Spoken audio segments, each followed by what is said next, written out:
one of these things that I say now will have direct implications in the talk today and tomorrow. And then we had two examples of models that break supersymmetry. One of them was kind of too trivial, in a sense, but it exhibits some of the phenomena. And then we considered the generalization of it with a more general scalar potential. And we integrated out the massive fields, and we found a theory which has just the Goldstino. And surprisingly, the theory of the Goldstino, or the order that we work, was independent of the heavy scale m that we put in by hand, and it depended only on the scale f, which is the scale of supersymmetry breaking. And this is a familiar phenomenon that when you write a Lagrangian profile, the leading order terms depend only on f pi, and not on the parameter of the fundamental theory. So there's something universal about the leading order terms and the dependence on the couplings. And I can say more about it, but I will not. But this example number 2, might make you feel a little bit uncomfortable, because where did this thing come from? It was not renormalizable and so forth. So we would like to give now a renormalizable Lagrangian, which is kind of the standard in this field. A renormalizable theory that breaks supersymmetry. So this will be our example number 3.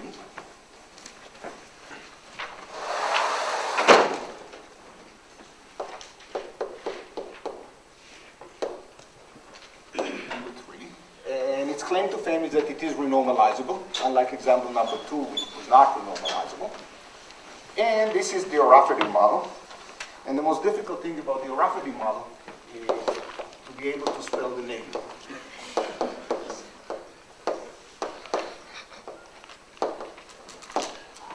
And I hope I got it right.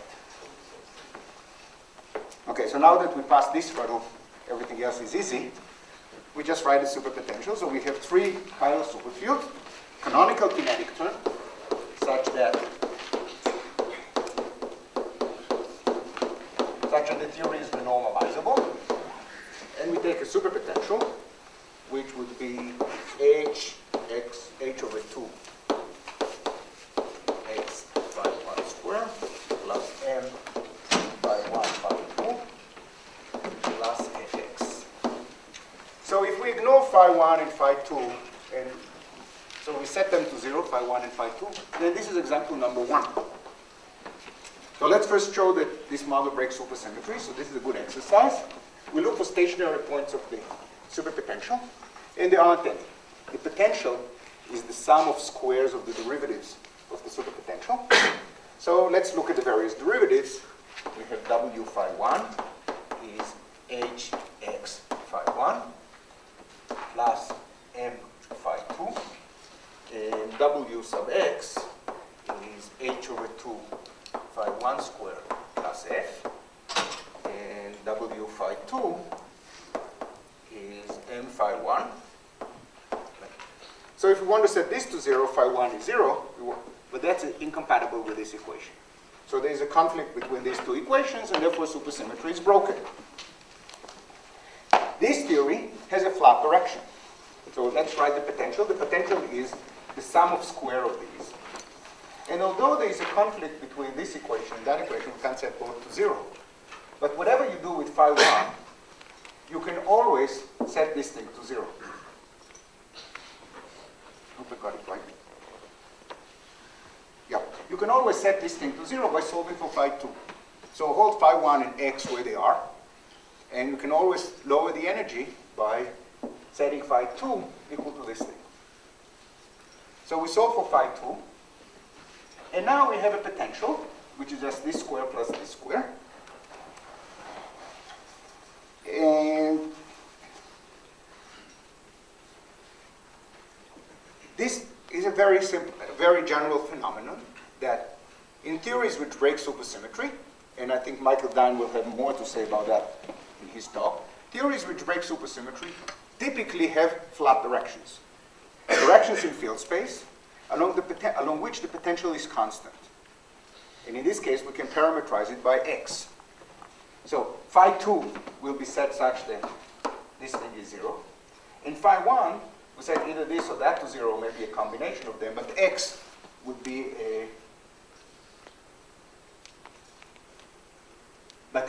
an arbitrary flat direction. this is what I refer to as pseudo-moduli space of vacua. Why pseudo-moduli? In order to do that, we have to understand the potential in slightly more detail. So first of all, we solve for phi 2. I've already said that. So phi 2, we'll always put it minus h x phi 1 over m. So no longer care about phi 2. What about phi 1? Should we set this to 0, or should we set that to 0, or should we find some balance between the two? So it's convenient to define a dimensionless coupling, which tells us how weakly coupled the theory is, which is h x over m squared. This is a dimensionless number, which tells us to what extent the interactions are strong. And let's consider a phase where this number is less than 1. This is a number, say 0.3. If it is less than 1, then the global minimum of the potential is at phi 1 equals 0. And because of that, phi 2 is 0. And that's clear from these equations. If h is small, we can just neglect this term. So we can't do very well by setting this to 0. So the best we can do is just set this to 0. So phi 1 will be 0, and phi 2 will also be at 0. And x is arbitrary. And this is the pseudo-moduli space of vacua.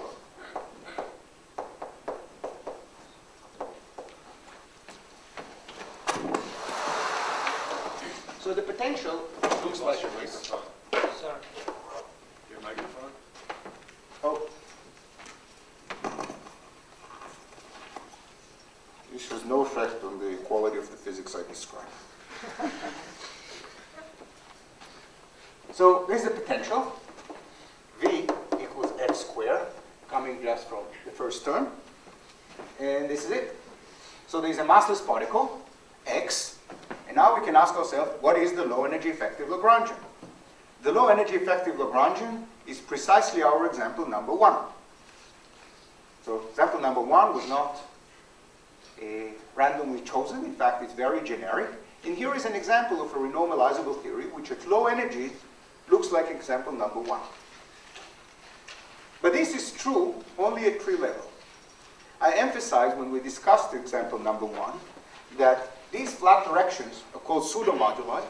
They don't remain flat in the quantum theory. And we can easily check it here by recomputing the one-loop corrections around this potential.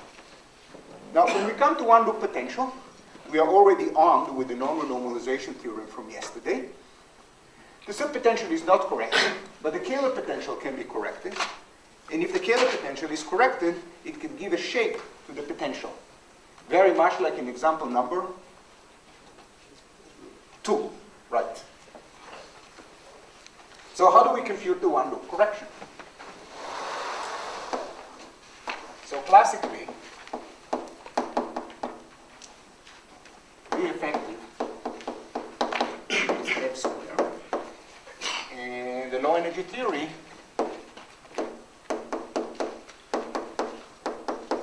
example 1. At one loop, we go along this flat direction, and at every point x is massless, but phi 1 and phi 2 are massive. In fact, you can work out the spectrum of particles in phi 1 and phi 2. There are two complex bosons, two Weyl fermions. You can work out the spectrum and check that the spectrum is not supersymmetric. It's not surprising it's not supersymmetric because supersymmetry is broken. So now when these guys run in the loop, they can create a potential for x. What's the formula for this potential? So I'll write the answer and then I'll make tons of comments about that.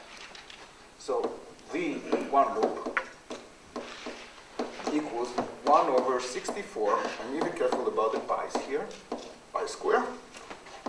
Super trace m to the 4th log m square over m cutoff square. So I have to define everything in this formula. The 64 pi squared doesn't need an explanation. Super trace means trace over the bosons minus trace over the fermions. This is a typical one-loop diagram. The bosons run with plus sign and the fermions come with a minus sign. M is the mass matrix. It's a complicated mass matrix for the bosons, complicated mass matrix for the fermions. As I said, there are two complex bosons, and therefore M is really a 4x4 matrix, which is easy to diagonalize. The log is easy, and the M cutoff is just the fact that there are ultraviolet divergences. So I'd like to make a few comments about this formula. Number one, normally in quantum field theory, the vacuum energy, this is what we compute here, suffers from quartic divergences.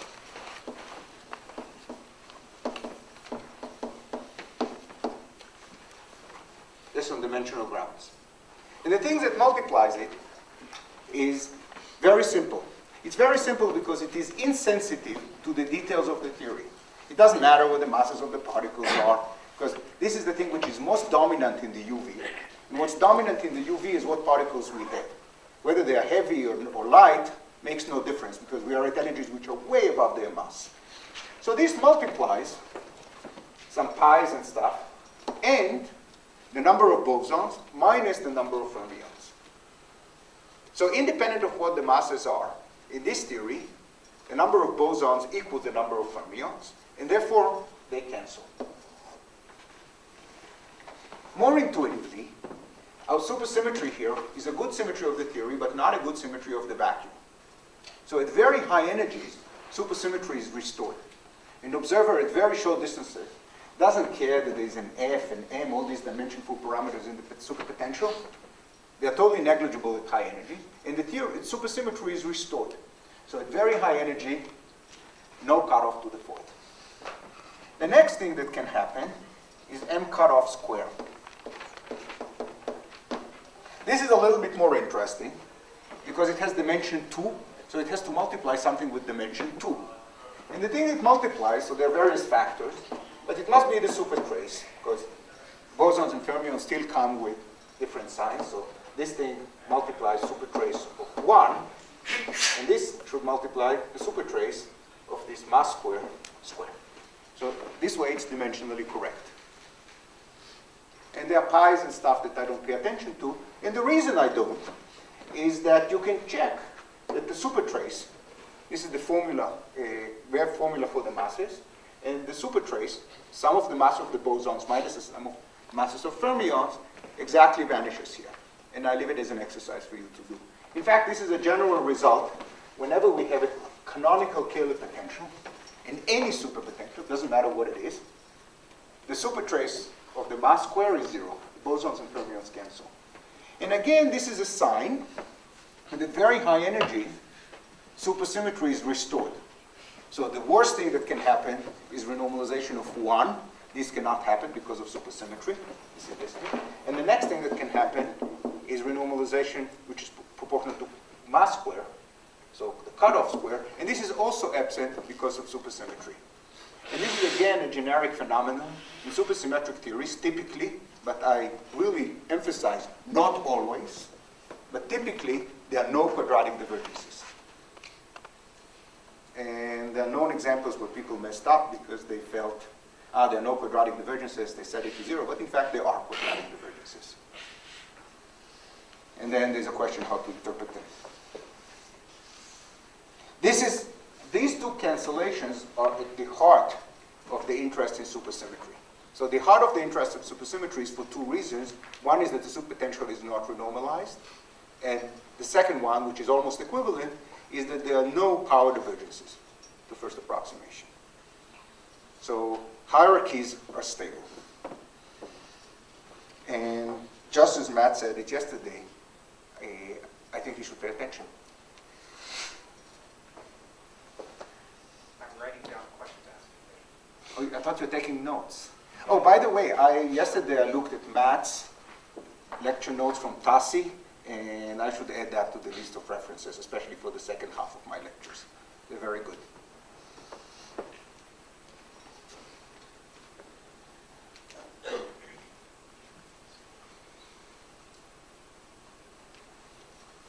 Okay, so there are no quartic divergences, no quadratic divergences. We could still have a log divergence, which is hidden in this formula. What should we do about this? The log divergence is there, it's non-zero. And again, it can be interpreted as renormalization of the Kähler potential. So the log divergence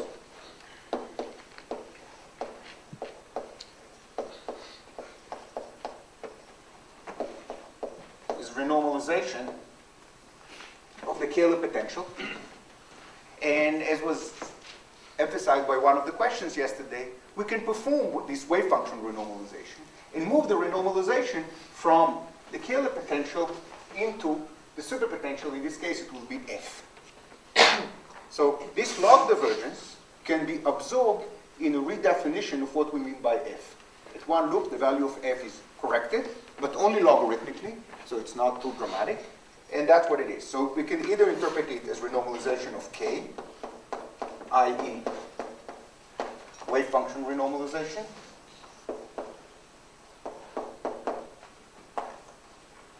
or equivalently renormalization of F.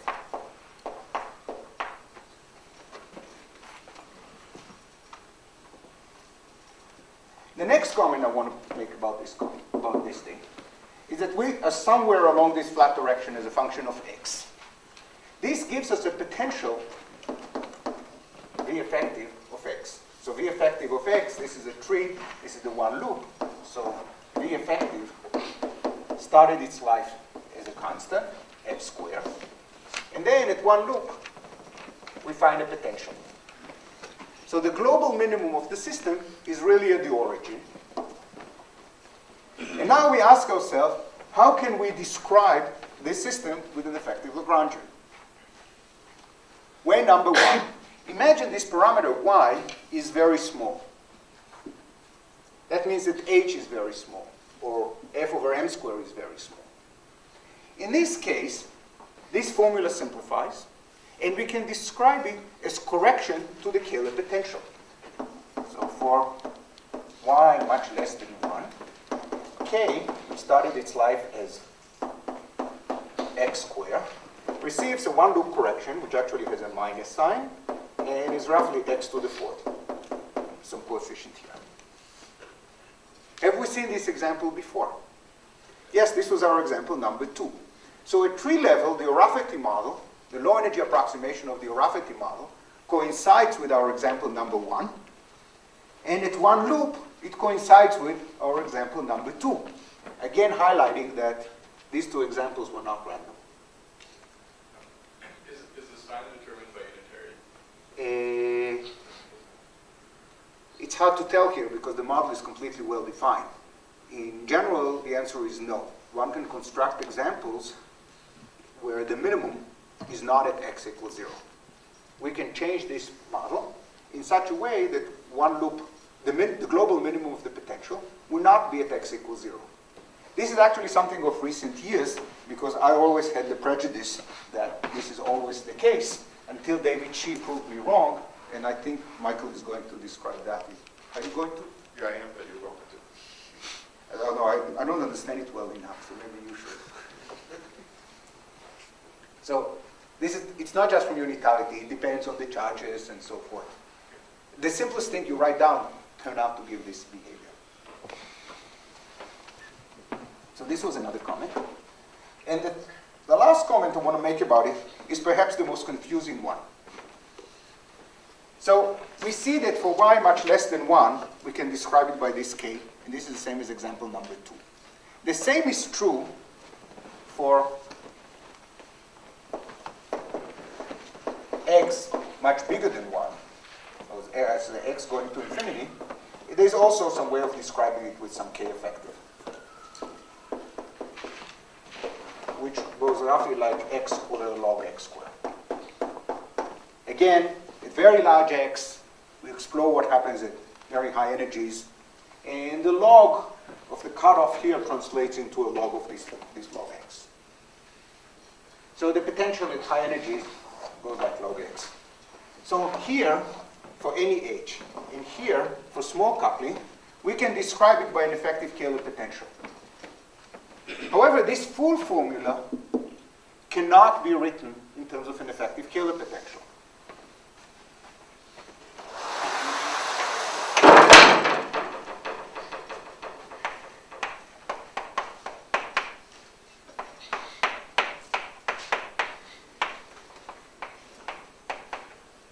cannot be written,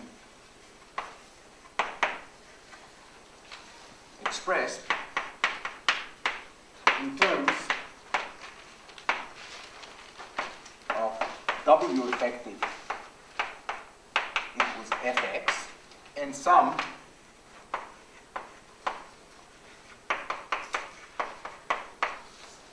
This again was a source of confusion in the literature.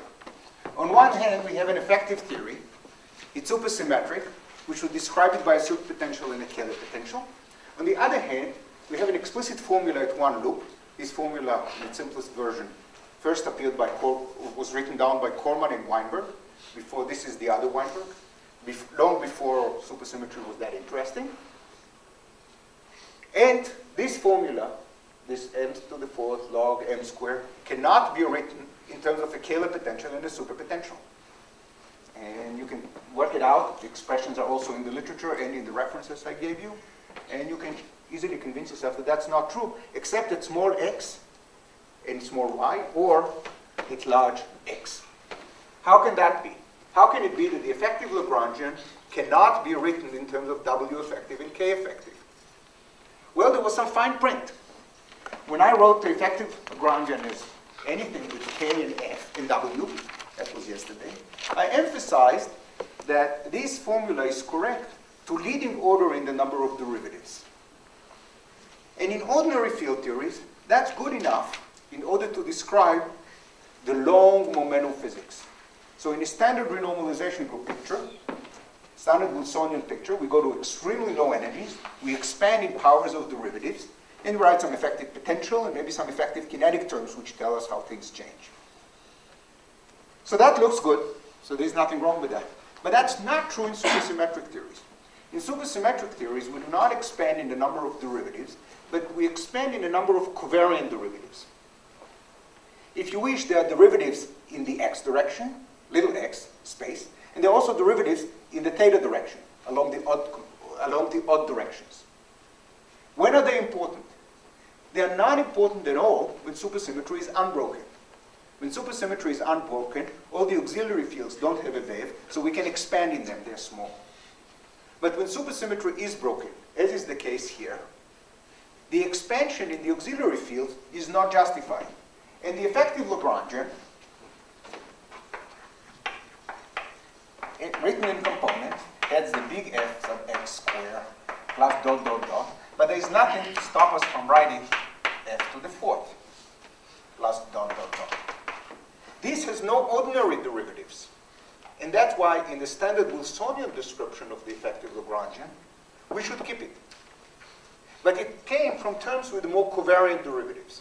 So when we wrote the Lagrangian into a d4 theta of some k effective plus n equal d2 theta of some w effective plus n equal d2 theta bar w effective bar, we drop terms which include covariant derivatives.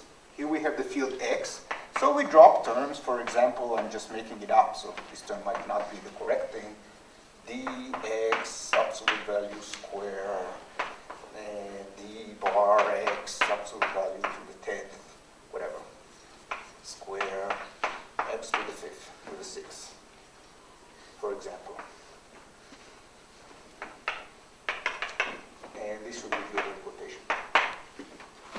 So there are various terms we can write down which have many covariant derivatives. If we expand them in components, the terms with derivatives can be neglected for describing long-distance physics, but the terms with the covariant derivatives cannot be neglected, and they lead to additional factors of f sub x, like this one. This is very, very important. The effective Lagrangian can be described in terms of W effective and K effective when supersymmetry is unbroken, but when supersymmetry is spontaneously broken, in ordinary theories, so with the theory of piles, we can expand in the number of derivatives. In supersymmetric theories, it might be tricky, because there might be terms with higher powers of the covariant derivatives which are important. And this is an example. And this misconception, people who misinterpreted that wrote many wrong papers. It's wrong to write the Kähler potential the effective Kähler, compute the effective Kähler potential and stick with that. This gives the wrong answer. And this is an important distinction between supersymmetric and non-supersymmetric theories. Any questions about that? In that effective potential, how did you get the curve? Where does the x appear in the V12? Okay, so what is the calculation here? These Lagrangian components, I can almost do it here. So this Lagrangian component is psi I, psi j, di, dj, w, where I and j are phi 1 or phi 2. So this is a 2 by 2 matrix for the fermions plus complex conjugate. So you diagonalize the mass matrix of the fermion, and that can depend on x, in particular through this term. Where is it? Here. In particular through this term. So the second derivative with respect to phi 1 has some x dependence. The same thing is true for the bosons. You write the potential as the sum of squares of these three objects. The minimum is at some x, and phi 1 equals phi 2 equals 0. You expand in powers of phi 1 and phi 2, second order, and you find the mass matrix of phi 1 and phi 2. You diagonalize this mass matrix. This sounds a lot harder than it is. I can't tell you that you take your graduate student and ask you to do that. If you put it on Mathematica, it's really 2 lines. And you can even do it by hand. You find the matrices, you diagonalize the matrices, you shove them into this formula, and then you can check the result in the literature. Did it answer your question? So in particular, this answer will depend on x, and this will be the effective potential of the function of x. So if I were to write out that effective action component fields, Which one? on the bottom board, the one with f to the fourth, that's underneath. It's on the board that's covered right now. The effective Lagrangian right there that has f to the fourth in it. This is a symbolic, right? Yeah, that one. Some things like that. So, at what dimension does that start changing? So usually all the renormalizable terms are determined by a canonical Kähler potential in the first 3 powers of the superpotential. If you put this in, does it actually pollute that? Yeah. Oh, so even Even the correction, the mass of x around the minimum will be polluted by this. Yeah. You can see that because f sub x to leading order is the same as little f. Yeah. No powers of x. So if you have, for example, x squared here, then this will give you a term which is f to the fourth, little f to the fourth, times x squared, so it will pollute even the potential at leading order.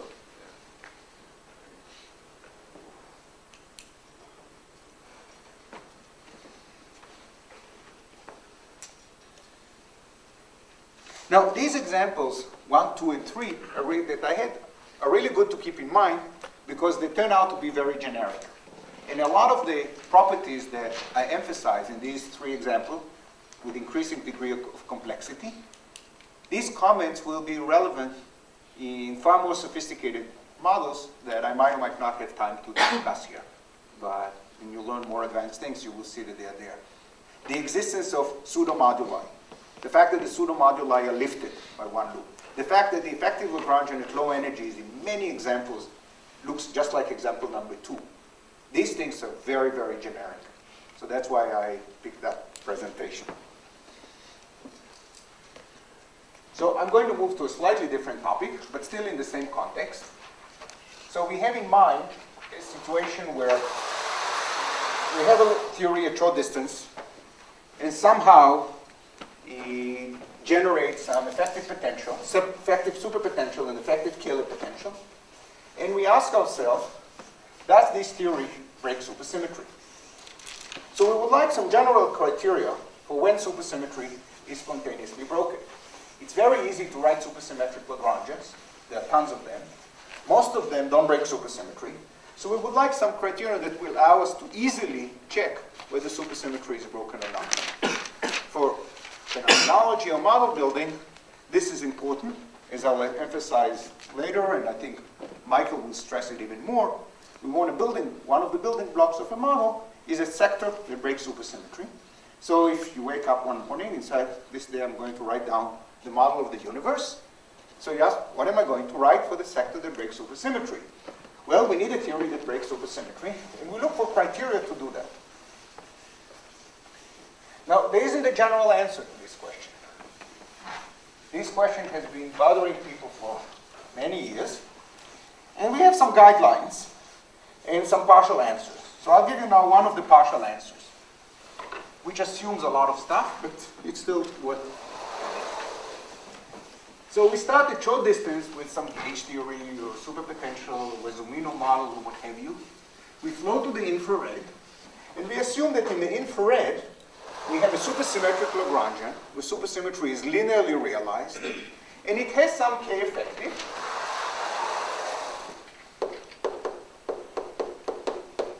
And W effective. So how do we know whether supersymmetry is broken or not? So SUSY is unbroken. If and only if we can solve the following equation, where I runs over all the fields in the problem. So we are looking for stationary points of the superpotential, and we look for solutions.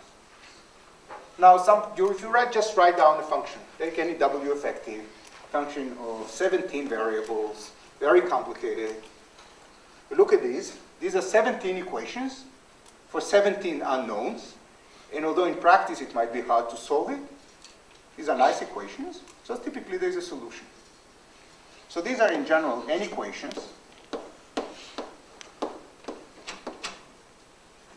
with n unknown. And therefore,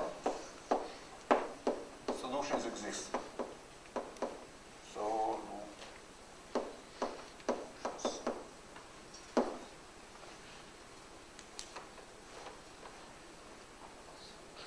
That's why it's so hard to break supersymmetry.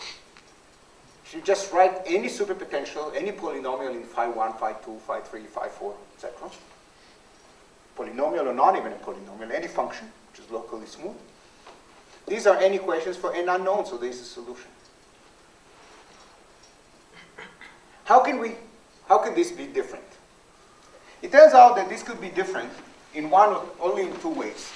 Way number one, the superpotential is not generic.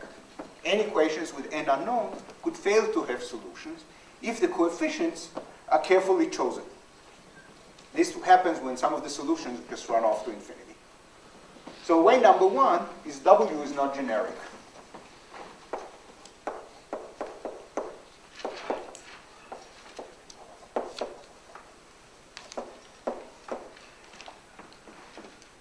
i.e. not the most general. I'll just leave it as such. So if we just write any function down, phi cubed plus phi to the fifth plus x phi square plus etc. dot dot dot, there will be solutions. Now you can tune again the coefficients and be in a lucky or unlucky situation with supersymmetry where there is no solution and then supersymmetry is broken. There's only one way to guarantee that this would be the case without tuning parameters. And this happens if the model has an R symmetry.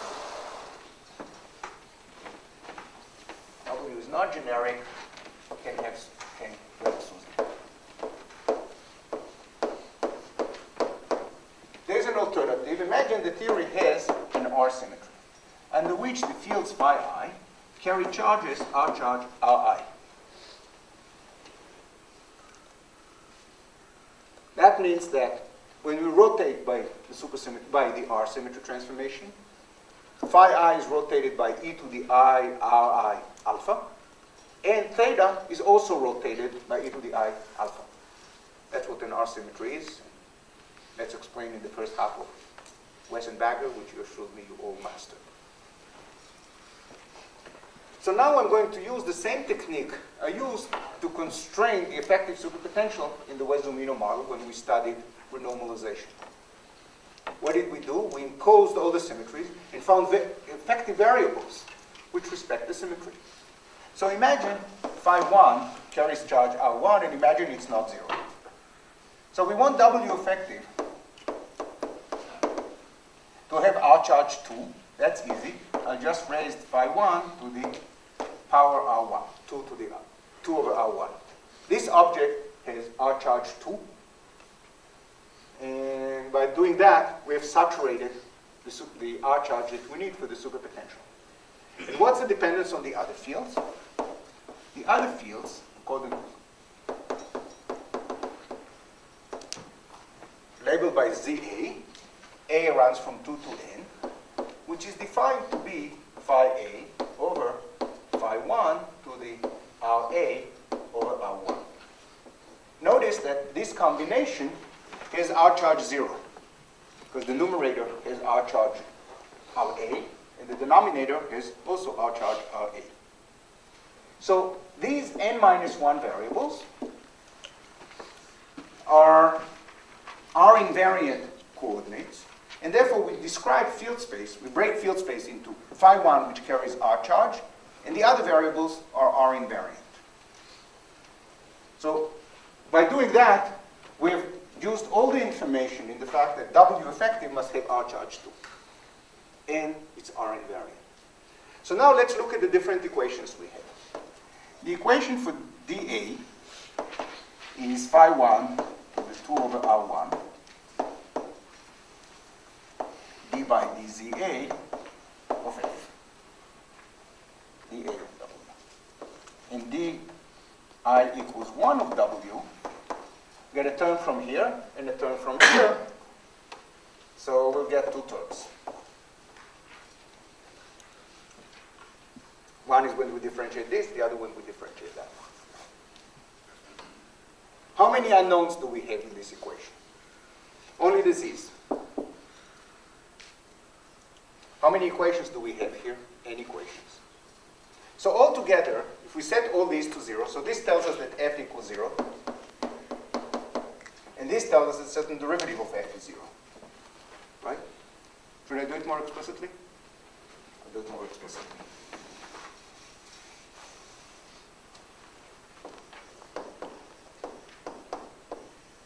So we have to set these two derivatives to 0. Let's differentiate with respect to ZA. This is it. What happens when we differentiate with respect to phi 1? We can get something from here. So it's phi 1 to the 2 over R1 minus 1 times some coefficient, which doesn't matter, times the function f, plus another term, which is dAf, times again some coefficient. If we want this to be 0, then f has to be 0. Then this equation this term doesn't contribute, and this tells us that dA of f should be 0.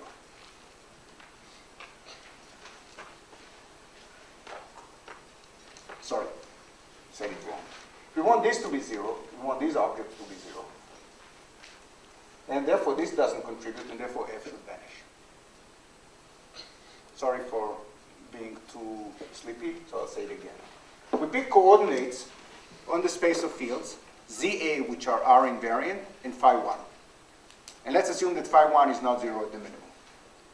If it is 0, we can take another phi, which is not 0. Now we differentiate that. We look for stationary points. If we differentiate with respect to ZA, we get phi 1, which is non-zero, times the derivative of f.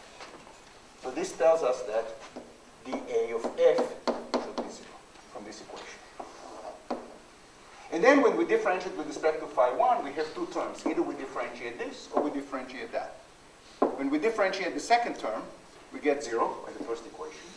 So when we differentiate this one, we get f equals 0. So these are n equations for n minus 1, in parentheses, the ZA's variables.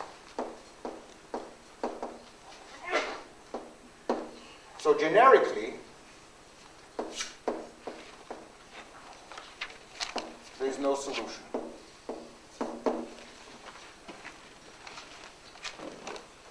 What if the expectation value of phi 1 equals to 0? That's Then I assume that one phi has an expectation value, in which case I can relabel the fields and call phi 1 the one that has the expectation value. If all the phi's have 0 expectation value, it needs more special care. and we can do that. But what we do see from here is that if we have U1R and it is spontaneously broken,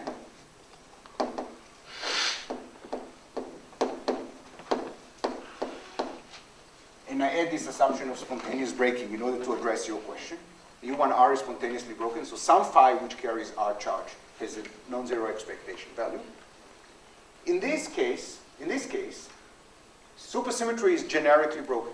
Again, we can have a special F where the coefficients were finely tuned, such that we find stationary points. But in general, we cannot do that. So generically,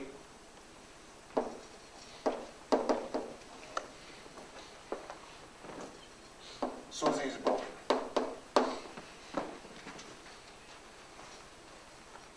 So it looks like there are a lot of caveats in this theorem, and it's clearly not rigorous. It should not be called a theorem, although it is. And there are a lot of fine print and a lot of caveats, and this doesn't work, and maybe we need to assume that the supersymmetry is broken or not, and this has to be generic, and that has to be generic. But in the end of the day, it works. And this is the simplest way to decide whether a theory has broken supersymmetry or not. In particular, if there's no R symmetry, forget it, the model doesn't break supersymmetry. If there is an R symmetry, the model typically does break supersymmetry. Any questions about this? No. It means that I've really done a bad job describing it, and I apologize.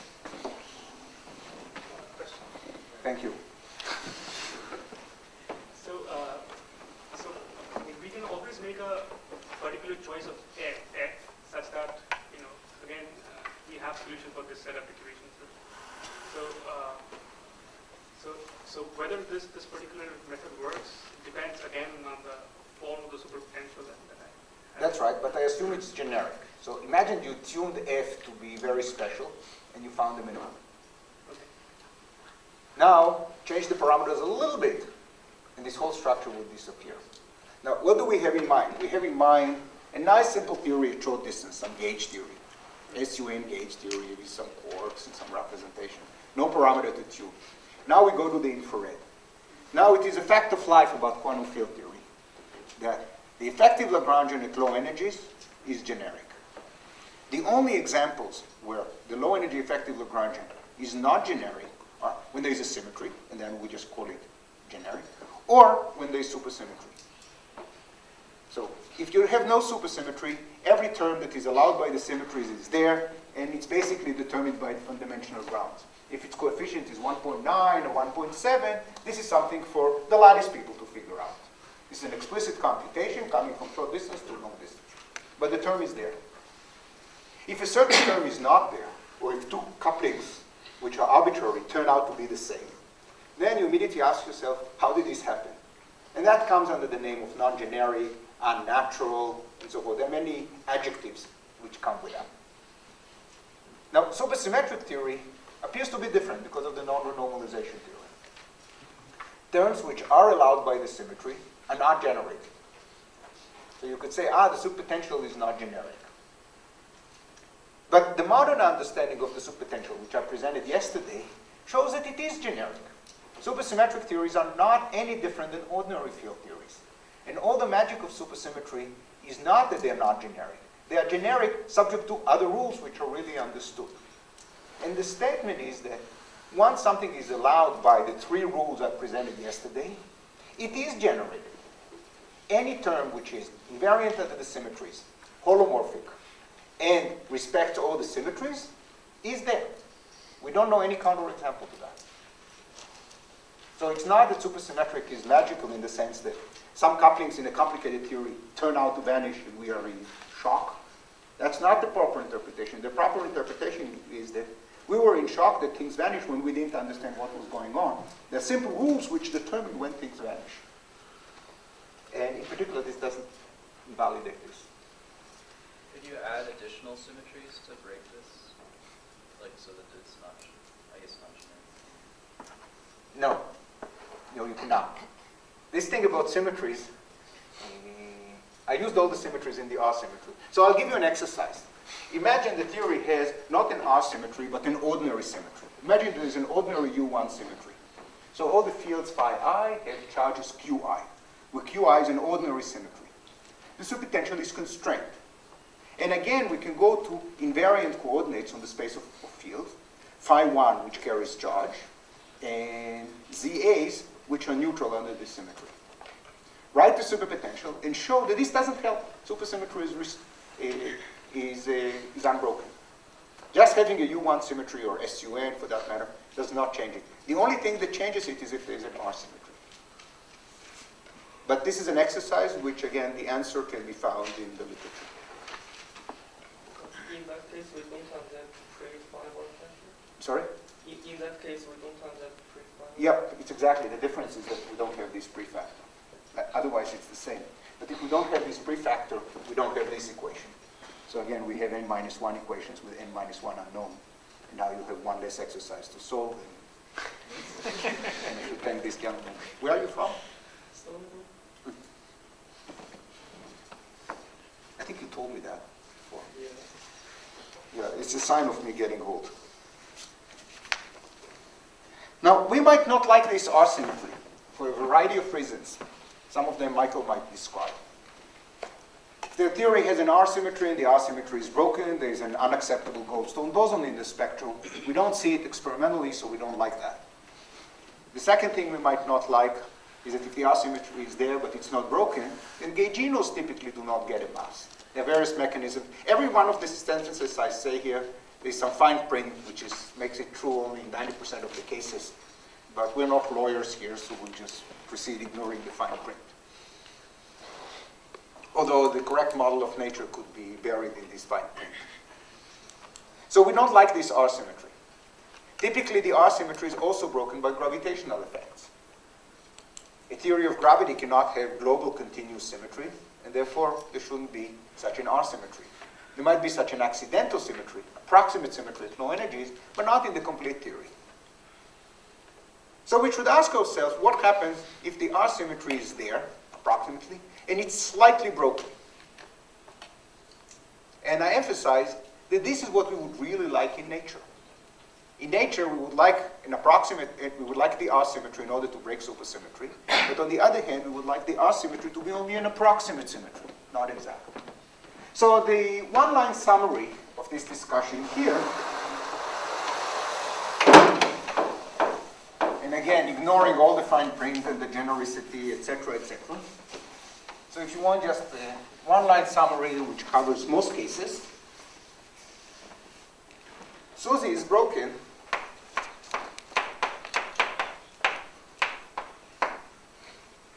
if and only if there is a U1R symmetry. And then we can ask whether the U1R symmetry is spontaneously broken or not.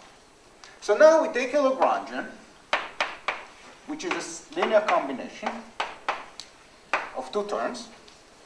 This thing is R invariant.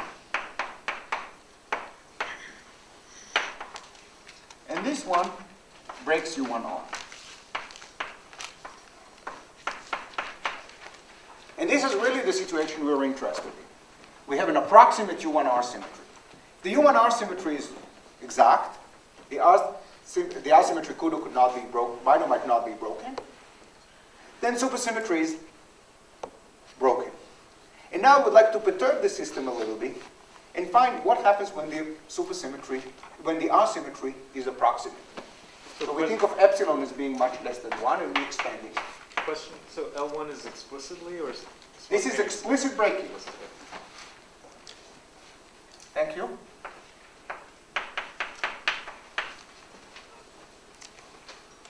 Explicitly breaks the U1R. So the U1, there's an approximate U1. In the limit that we drop this second term, there's an exact U1R symmetry, which might or might not be spontaneously broken, and the model breaks supersymmetry. And now we turn on a small perturbation. We need it if the R symmetry is spontaneously broken, there's a Goldstone boson, we would like to lift it. If the R symmetry is not spontaneously broken, the gauginos are massless, we would like to give the gauginos some mass. And every one of these things might be very difficult to do in practice, but let's just look at the broad picture, the gross picture. What can we say without getting too much into the details of the model? So this is very, very typical. In fact, most of the models in the literature fall in this category. And as I try to say here, it's really inevitable. If you want gauginos to have masses, you want the R axion to get a mass, you must explicitly break the R symmetry. And if you want supersymmetry to be broken, you want to have an R symmetry. So it's unavoidable that you have these two terms. So let's see what this model does, without again getting into the nuts and bolts of the model. In the approximation that epsilon not equals 0, we have some potential, which breaks supersymmetry. So the ground state energy is not at 0. Now we add the term with epsilon. Two things we should do. First of all, is supersymmetry broken or not? And second, is this picture modified? So let's start with this picture. Is it modified? Well, epsilon is small. So when we add epsilon, this figure, this potential, would change a little bit. But not too much. We change by amount of order epsilon. But there's something confusing here. Because the model with non-zero epsilon is no longer R invariant. And we have just argued that any theory which has a U1R symmetry, which does not have a U1R symmetry, should not break supersymmetry. In other words, if our Lagrangian does not have the R symmetry, then the superpotential can have stationary points, and therefore supersymmetry should be restored. And there should be some point in field space where the ground state energy is 0. But for epsilon equals 0, there isn't such a term. This potential does complicated things here. How can a small perturbation of the potential restore supersymmetry? There's only one way it could do that. If the potential near the origin doesn't change by a lot, but as we move far, very, very far in field space, we can get to fields which are of order 1 over epsilon to some power. And if the effective potential looks like that. So the effect of this term with epsilon at small field strength is negligible, but this effect is important at large field strength. So you see that we didn't do any calculation, not even write the superpotential. I just used the result that we had before. With an R symmetry, supersymmetry is broken with a nice global minimum where supersymmetry is broken. So the minimum is here. Then we turn on epsilon, and we use two facts. Number one, supersymmetry should be restored somewhere in field space. And second, the behavior near the origin cannot be modified too much because epsilon is small. So imagine we turn on, there was some potential for phi, and here we add epsilon phi to the 10th. For phi small, doesn't do it a lot. But for very large phi, this term is important, and the potential looks like this.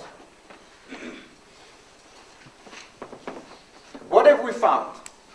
We found a model that for epsilon equals 0 has a non-supersymmetric ground state here. But for small but non-zero epsilon, supersymmetry is restored here, very far. So this ground state that we see here, I shouldn't have it as a dashed line. So this is the model of the universe. So the potential here looks very similar.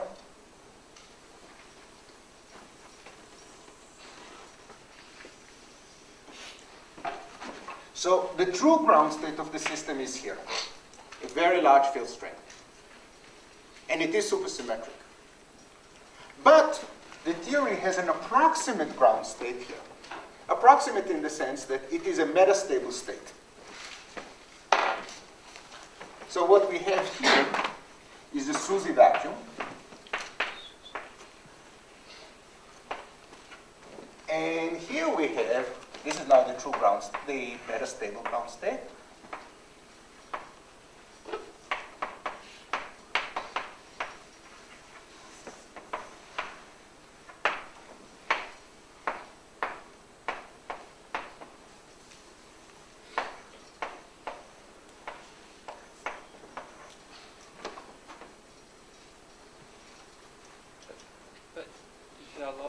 yourself to live with metastable, isn't it like change everything above? Sorry? If you allow yourself to be in metastable state, does it change your arguments above? Yes, it does. That's the whole beauty of what I'm saying. In other words, if we want to be very precise and rigorous, we are only interested in the true ground states of the system. And then it's true that once we turn on explicit breaking of supersymmetry, supersymmetry is not broken. We live here, and this does not describe nature. However, if we are a little bit more open-minded, and we are willing to tolerate metastable states, then there is nothing wrong with this state which breaks supersymmetry. But I say it's stronger than that. The additional conditions on model building, namely no massless Goldstone bosons, no massless gauginos at the end of the day, and broken supersymmetry, really force you to this picture. And indeed, if you look through the literature, going all the way back to some extent, the early 80s, but more prominently the mid-90s, model that Michael Dine and collaborators wrote down, that was always the case. And that case was always viewed as a nuisance. Yes, we built a model, and we worked very hard, and everything looks great. We sit here. But then we find somewhere else in field space that supersymmetry is restored. And then they used to say, yeah, it's ugly, it's disturbing, but let's ignore it because we really like the answer here. Now I'm making this point a little bit stronger. Yes, they should have been concerned about that and so forth, but they didn't have a choice. And they had to have this result on general grounds even before they started writing models. And I think Michael will write models with messengers and some sector that breaks supersymmetry, and there will be some messengers and gauginos and this and that. In the end of the day, there will always be a state like this, a state that breaks supersymmetry, which will be somewhere else in field space. And I argue that this is the case without even getting, as I said, to the nuts and bolts of the model. I didn't even tell you how supersymmetry is broken. I didn't tell you what L0 and L1 are. Just the fact that there is an approximate symmetry tells you that. So the slogan, kind of the one-line summary of that is that just as SUSY is broken if and only if there is a U1R. So this is one slogan. And there is a corollary of that, which is equally interesting.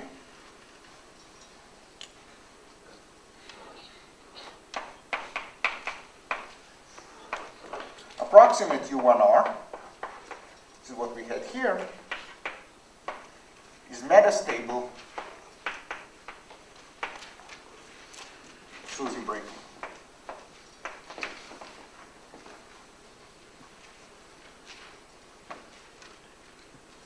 What if the other term breaks the UR down to some subgroup of U1, which is... It continues or discrete? Well, subgroup of Discrete. U1, discrete, this thing is still true. Now, if the discrete subgroup is Zn with n which is sufficiently large, you would guess that as n becomes very, very large, this thing will not be true. So how is this going to work? Let's imagine you break it to some Zn with n being a billion. This is not the model of the universe, but we just want to get a feel of how things change here. If this is the case, then the exponent here will be very large. Right? Because what will you do? You will write the term phi to the billionth in the potential, right? In order to break it to some z billion. You write the term phi to the billion.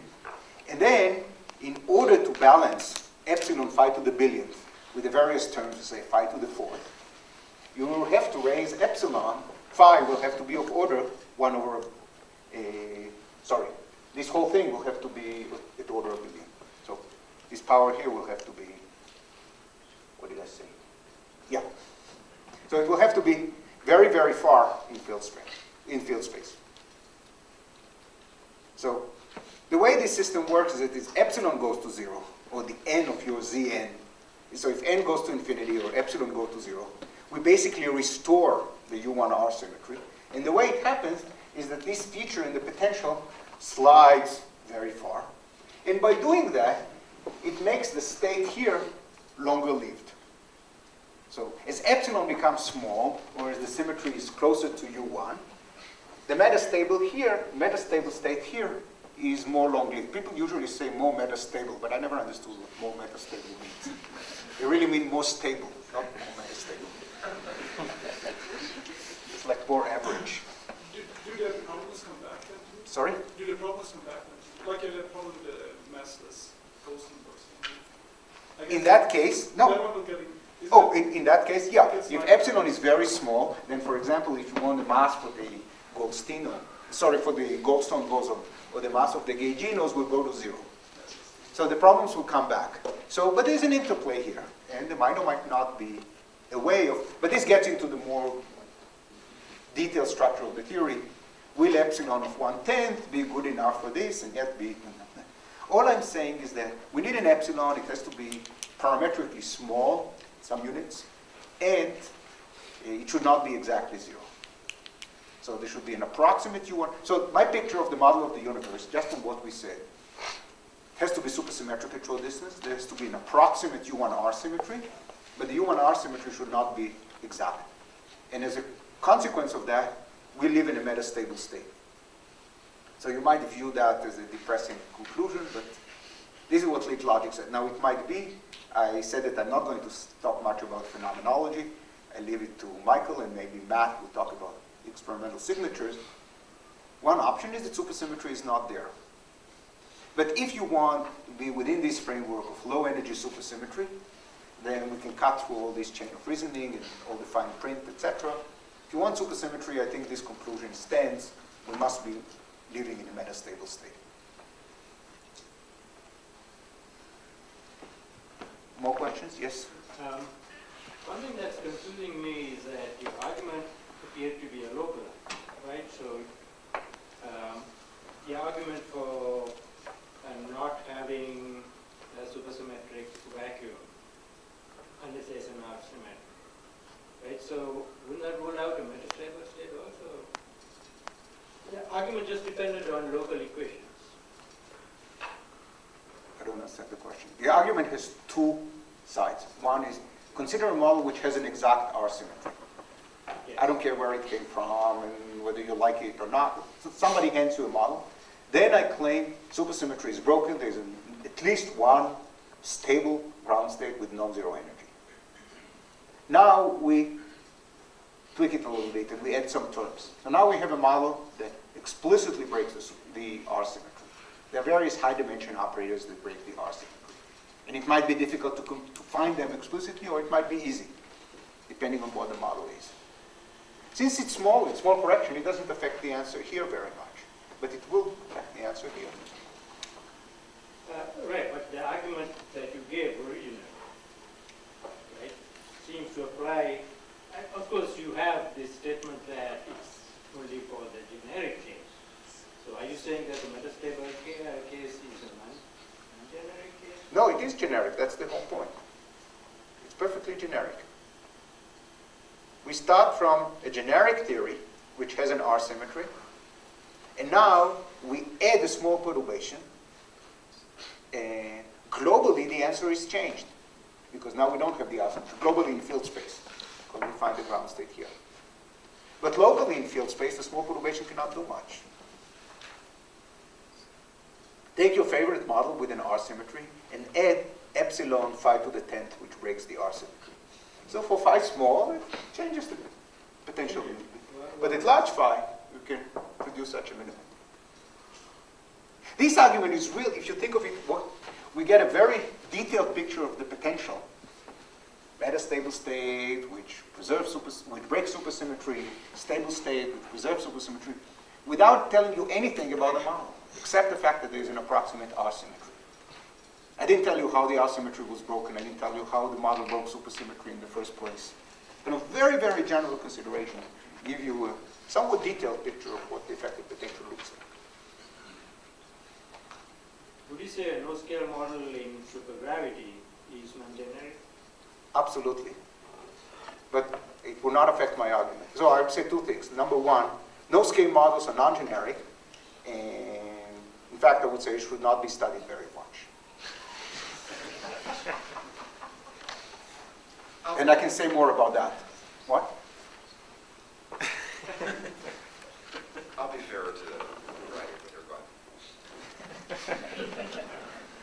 It's not fair to the audience here. I won't. I'll say more about it. No-scale models have their problems, and I'm not going to discuss that. They're not generic, and radiative corrections ruin the non-scale structure and so forth. Yeah, but Having said that, whatever I said here is true in non-scale models. What I said here uses so little that it cannot fail to be true. I hope I got the number of negations right. in supergravity, I generically Yeah, I think I got it right. Yeah. asymmetry breaking. I mean, I have a constant interval potential. That's right. So what it tells you is that the Lagrangian, the supergravity Lagrangian, will not be asymmetric. And therefore, you should include additional terms which explicitly break the asymmetry, in addition to the constant in the superpotential, which are of some order. Now, if you arrange these terms to be small, then you're precisely in the setup that I am. If you arrange the terms such that they're large, then the setup does not work. And I'm almost sure that Michael will have a lot to say about models that do or do not break the R-symmetry. So I don't want to steal his thunder. Do you have any example like you break the U1 asymmetry by dynamical way and has a omega If 6? you break it dynamically, what it really, the asymmetry could be spontaneously broken, or explicitly broken, or dynamically broken. So let's distinguish the different cases. Spontaneously broken asymmetry is the case I'm talking about for epsilon equals 0. The symmetry is exact, but it's spontaneously broken. Explicit breaking is what I talked about here. Now, when people talk about dynamical breaking, they could mean one of two things. Number one, it's really anomalous, and that's why it's broken. This is exactly the same as explicit breaking. The second thing people could mean when they say dynamical breaking, the symmetry remains exact, but in perturbation theory it's not broken, but non-perturbatively it is spontaneously broken.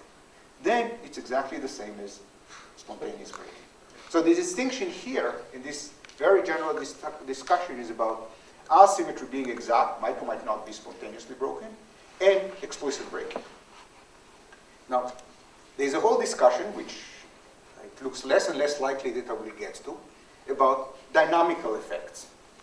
That the theory does something really fancy, non-perturbative at low energies, and the behavior of the theory at long distance is nothing like what you see at short distance. These are dynamical effects.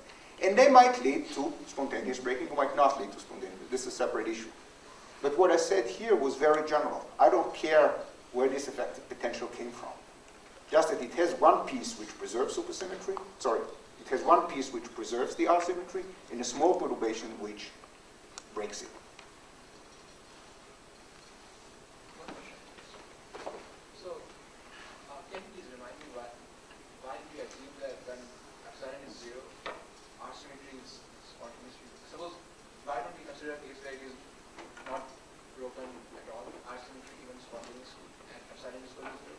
This could happen, but the argument I used about the connection between R-symmetry breaking, between the existence of an R-symmetry and supersymmetry breaking, is true to a large extent even if the R-symmetry is not broken. The fine print is getting longer, but that's the only thing that happens. So there are many cases we should study. So case number one, if the superpotential is generic and the R-symmetry is there and spontaneously broken, supersymmetry is broken. This is the cleanest case. Number two is an exact R-symmetry, it's not spontaneously broken. And so now we have to assume genericity and a little bit more, the result is still true. But in that case, you don't have to be metastable state.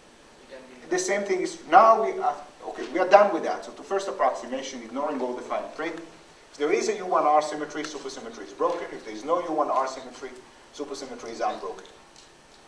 And again, I add parenthetically, there's a lot of fine print. Take this, perturb it slightly with epsilon. So now the R symmetry is approximately there, and the broken supersymmetry state becomes a metastable state. And that follows from the previous argument. Okay, in the remaining 5 minutes, I'm going to briefly start the next topic. I'm about an hour and 15 minutes behind in schedule. But as I said, I don't view that as bad. So the fact that I don't cover all the material is the first thing which I don't necessarily view as bad, because this is not prerequisite for anything. And second, the fact that there is some overlap with Michael Dine's talks is also not a problem, because you will hear the same thing but from a different perspective, and things that you will hear twice are probably twice as important. So you have better understanding. And I'm sure you will understand him better than you understand me. As I said, because I learned most of these things from him. So the next topic I'm going to cover will be a topic that I talked about here in '95. So this is really old-fashioned. It's about supersymmetric gauge theories, particularly supersymmetric QCD. Take ordinary QCD and make it supersymmetric. This should be viewed as a toy model. This is not the QCD that Jason measures. And even if the QCD that Jason measures is the supersymmetric theory, and there are squarks and gauginos, which he will tell us about, I assume, this is not the model I'm discussing here. The model I'll be discussing here is a model where supersymmetry is unbroken, the gaugino is massless, the squarks are massless, and we're only interested in the dynamics of this theory, which turns out to be very rich and interesting. Now, for those of you who were here in '95 and heard my TASI lectures in '95, the presentation I'll have today, mostly tomorrow, will be fundamentally different. I derive the same results from a totally different point of view, emphasizing different aspects. I think I can get to the bottom line faster, but I'll later describe the old way of thinking about it, and I will contrast these two ways. And the reason I do that is that this way of doing things highlights some points which are very confused in the literature, which have been confused in the literature since the 80s. And unfortunately, the confusion has not evaporated yet. So I thought it's really a good idea to present it this way and then stress the pros and cons of this presentation and what these things mean. And in particular, we'll see an important distinction between the Wilsonian and the 1PI effective action. So we'll write the Wilsonian effective action, we'll write the 1PI effective action. We'll see examples where they are the same and they give the same answers. And we'll see examples where they're not the same, and in fact, they give different answers. And we'll have to see which one is used when. So what's the theory? In the remaining minute and a half, we have an SU-NC gauge theory. NC is for number of colors, and it has NF flavors of quarks. I don't like bar, so I put a tilde. So, whoops.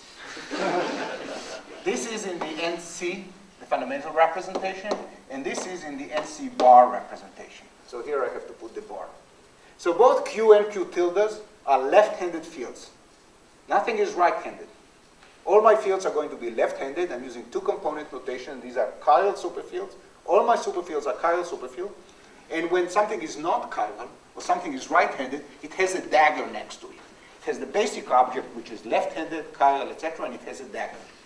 Bar should be forbidden. Should be barred. So this theory has, for simplicity, no superpotential at all, or we can turn on a superpotential, tree-level superpotential, which will be a certain mass matrix, M, and then we have a mass. So the color indices are contracted here, and the flavor indices are here and here, oops, F tilde and F, and they're contracted with this F. So I can write it as F tilde and F. So this is an NF by NF dimensional matrix. And we can diagonalize it and find real positive eigenvalues, which are the masses of the quarks. And since the theory is supersymmetric, they are the same as the masses of the quarks. But we'll keep it in this matrix notation, so we'll write that as trace M Q tilde Q. And we'll start by studying the classical theory. This is something that is really important to emphasize to young people in the field. Classical physics is not accurate, but it's not that bad. So when you're given a field theory, you're first given the classical theory. Start by analyzing the classical theory. You analyze the classical theory, where are the minima, what are the excitations, what are the right degrees of freedom, and then start adding the quantum corrections gradually. Eventually, you can get to a point where the quantum theory is dramatically different than the classical one. But don't skip the first step of analyzing the classical theory correctly. So people these days say, oh, we have a system, we'll just go to the ADS dual and do this and that. Wait, hold your horses. First of all, where is the minimum of the potential? What's the potential to begin with? What's the Lagrange? And I'm not joking. This is a common thing. People just rush ahead. It pays to... And so what's the potential here? The potential comes from the D terms. So I write sum over the generators of the gauge group, dA. These are in one-to-one correspondence with the SU and C generators.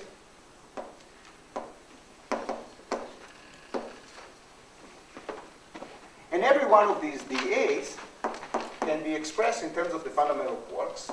So it has the form Q dagger TA Q minus Q tilde dagger TA Q tilde. And the minus sign comes, I hope I got it right. It's not the same notation that we use here. It's dagger, and this would be tilde star actually. And this would be tilde transpose. This T is transpose. So now it's even correct. So let's take an example of U1. Between a U1, all these are two fields, Q and Q tilde. Every one of them is not a vector or a matrix. So we have Q absolute value square minus Q tilde absolute value square. And the relative minus sign between them is one is in the fundamental, the other is in the anti-fundamental. For SUN, this is the answer. So this is the potential. It's a potential in many, many different directions. And the first thing we'll do tomorrow is write this potential again. This is from Wesson Dagger, this potential, although perhaps not in this notation. So we'll write the potential, and we'll look for the supersymmetric ground states, and we'll find that this theory has more than one ground state. In fact, it has a whole family of ground states. And we'll ask what's the physics along these family of ground states. So that will be tomorrow morning.